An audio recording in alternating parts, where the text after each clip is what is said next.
Throw harder, improve pitchability. Why settle for one when you can have both of those things at the same time?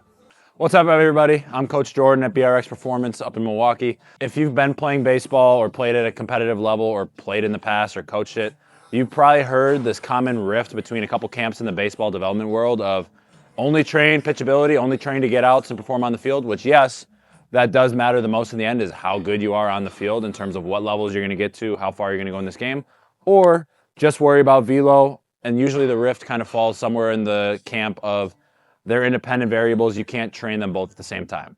Where a lot of people tend to miss the boat on this debate is when you train velocity on an individual needs basis and do it the right way, a lot of times you're going to improve command along with that, right? So there's a couple different ways we can go about that.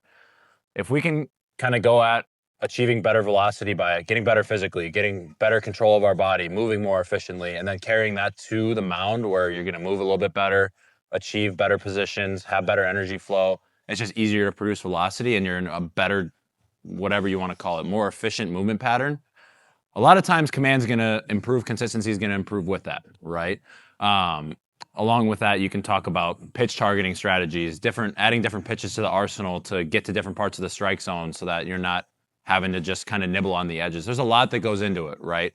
Not to mention the fact that throwing harder gives you more margin for error to throw the ball over the plate and not get hit, right? So if we have a well-designed training program that's all-encompassing, that takes care of physical needs, skill needs, gets you practice on the actual skill of throwing hard off the mound too, and doing it the right way, a lot of times that's going to take care of both things. You're going to kind of kill two birds with one stone. With how we train guys here, a lot of times we're not even doing that much of the classic velocity training that you've seen in the past where it's just try to throw harder by just doing pull downs or only high intensity work.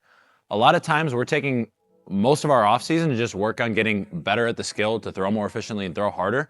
And you can see that how it paid off this last off season into the spring and summer where we had basically, I think 3 to 5 of our arms that threw with us all year round and trained with us that were first team All-State or some variation of an All-State team that pitched well in games, had a good K to walk ratio, didn't give out a lot of free passes, got swings and misses, limited hard contact, and had a great season, right? So if you do things the right way on an all-encompassing level, you're going to get better at both at the same time. You just need to know how to program it and know how to spend certain amounts of your training economy in each place, right? Because it all matters.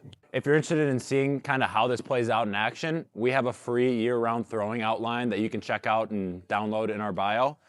Check it out. If you have questions, send them over to us. If you're interested in more training stuff or finding out more about it, check out some of the other areas of our website to evaluate that more.